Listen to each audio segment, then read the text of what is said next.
الرحمن الرحيم يا أيها الذين آمنوا كتب عليكم الصيام كما كتب على الذين من قبلكم لعلكم تتقون صدق الله العظيم উপস্থিত শহরালী মোড় মাহে রমজানকে স্বাগত মিছিল উপস্থিত মৌলানা আব্দুল হালিম সাহেব, উপস্থিত ৯ নং ওয়ার্ডের সম্মানিত বাংলাদেশ জামাত ইসলামী সম্মানিত সভাপতি জনাব আরিফউদ্দিন ভাই,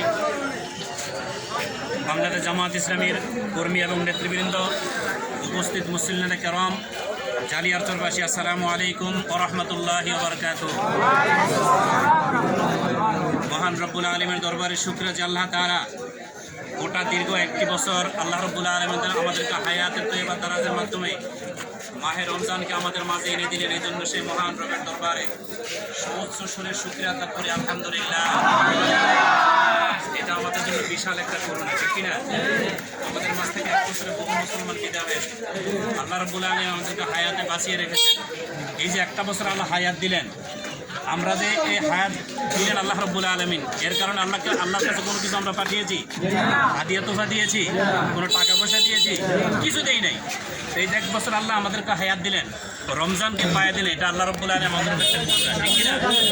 সম্মানিত ভাইরা, যেহেতু মাহে রমজান আমাদের সামনে এসেছে, আজকে সেহরি তারাবির মাধ্যমে আমরা মাহে রমজান উদযাপন শুরু করব এবং সেহরির মাধ্যমে আগামীকাল আমরা মাহে রমজান মাসের রোজাগুলি আমরা পালন করার শুরু করবো ইনশাআল্লাহ। আল্লাহ রাব্বুল আলামিন আমাদের প্রত্যেকে যেন তৌফিক দান করে পড়ছে।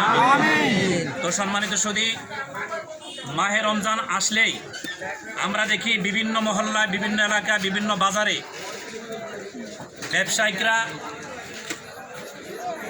কিছু মানুষ আমাদের মুসলমানদের উপর চাপিয়ে দেয়।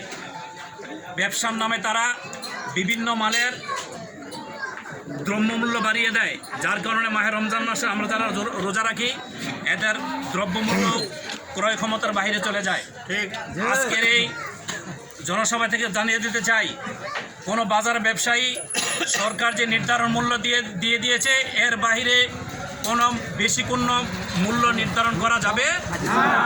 যে মূল্য আপনাকে দিয়ে দেওয়া হয়েছে সেই মূল্য আপনাকে সমস্ত পণ্যগুলি বিক্রি করতে হবে। দিনের বেলায় কোনো প্রকারের হোটেল এবং রেস্তোরাঁ খোলা রাখা যাবে না। যদি কোনো হোটেল এবং রেস্তোরাঁ, আমরা পিছনে বছরগুলিতে দেখেছি